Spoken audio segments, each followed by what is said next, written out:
M. Venu Rajamony a présenté son exposé au nom de l'âne. Vous avez la parole.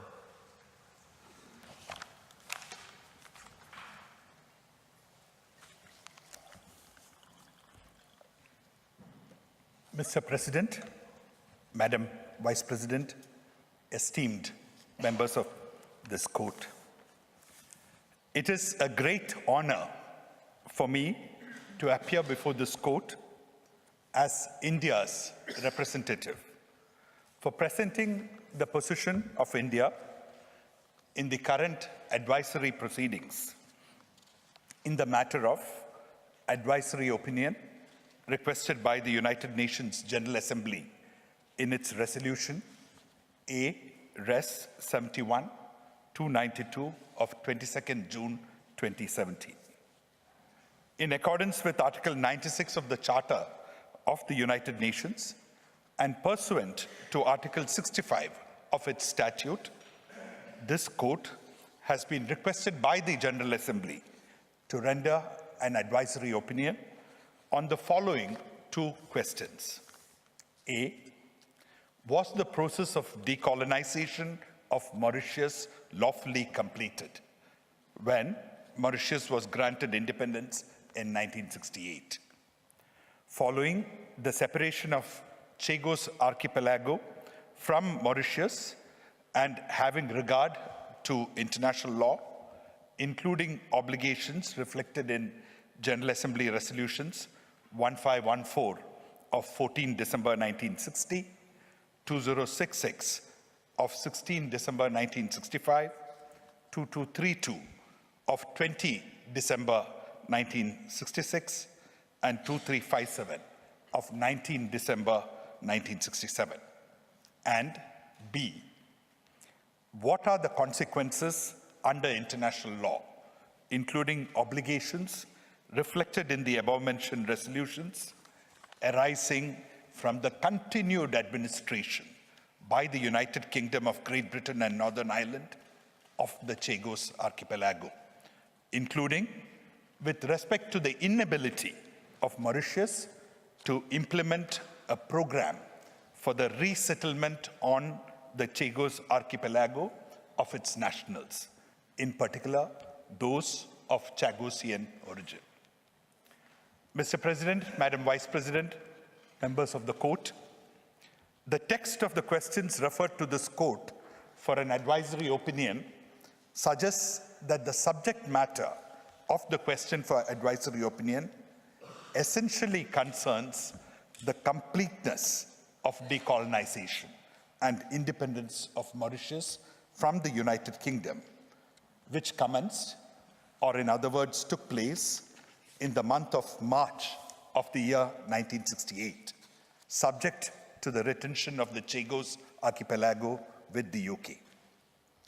The retention was the result of separation or detachment of Chagos Archipelago from Mauritius in November 1965.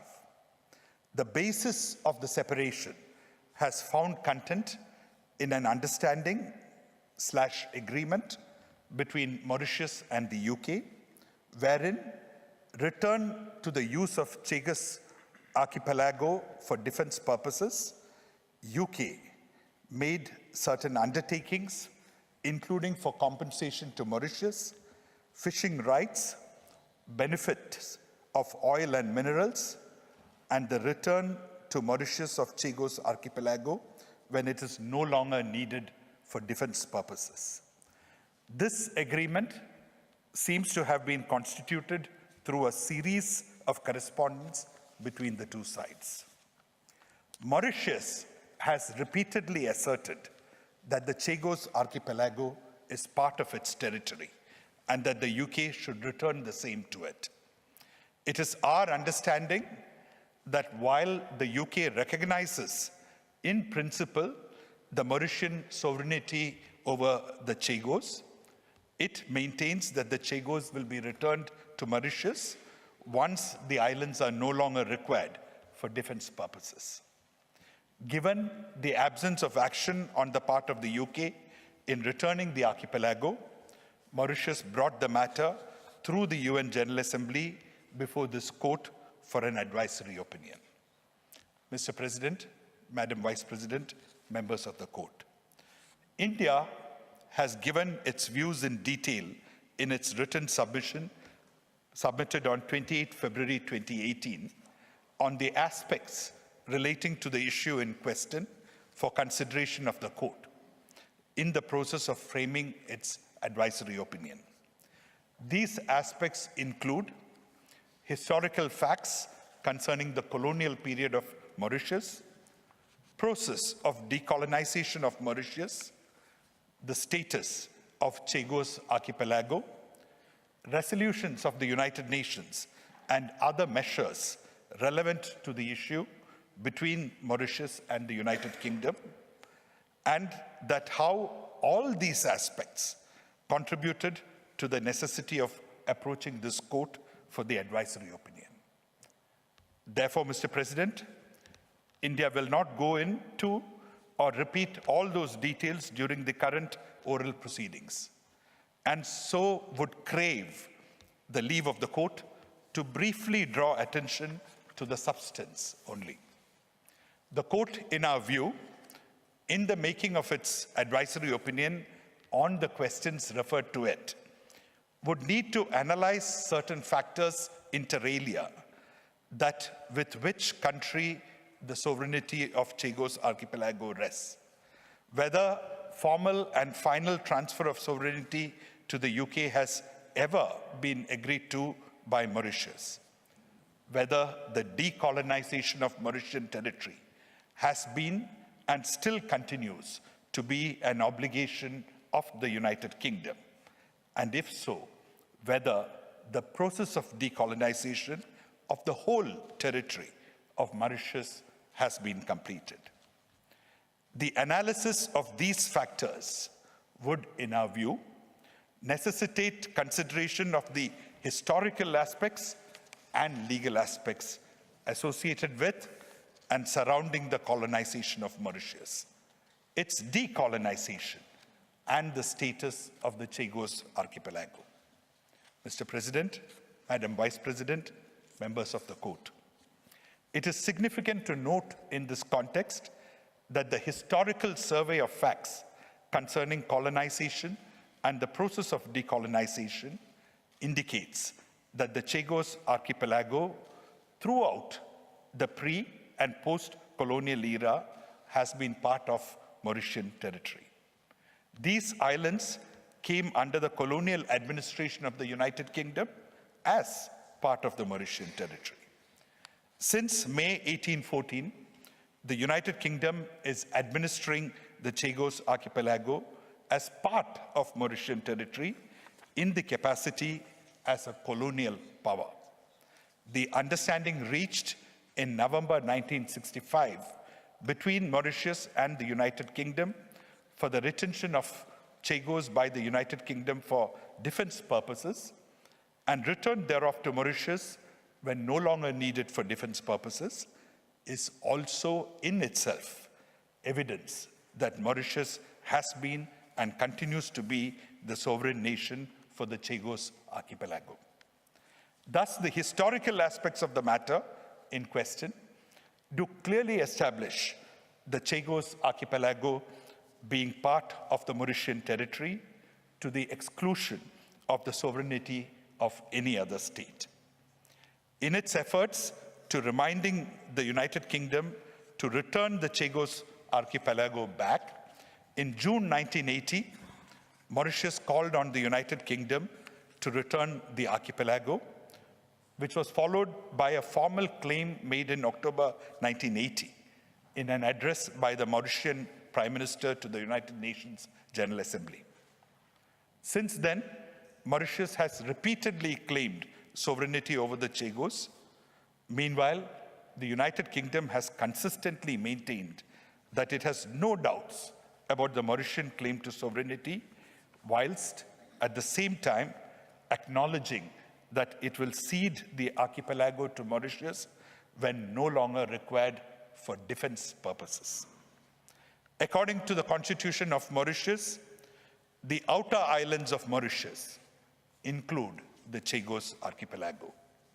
Mauritius did not recognize the British Indian Ocean Territory, which the United Kingdom created by excising the Chagos Archipelago from the territory of Mauritius prior to its independence. Mauritius claims that the Chagos Archipelago forms an integral part of its territory under both Mauritian law and international law. Turning to the legal aspects, Mr. President, Madam Vice President, members of the court.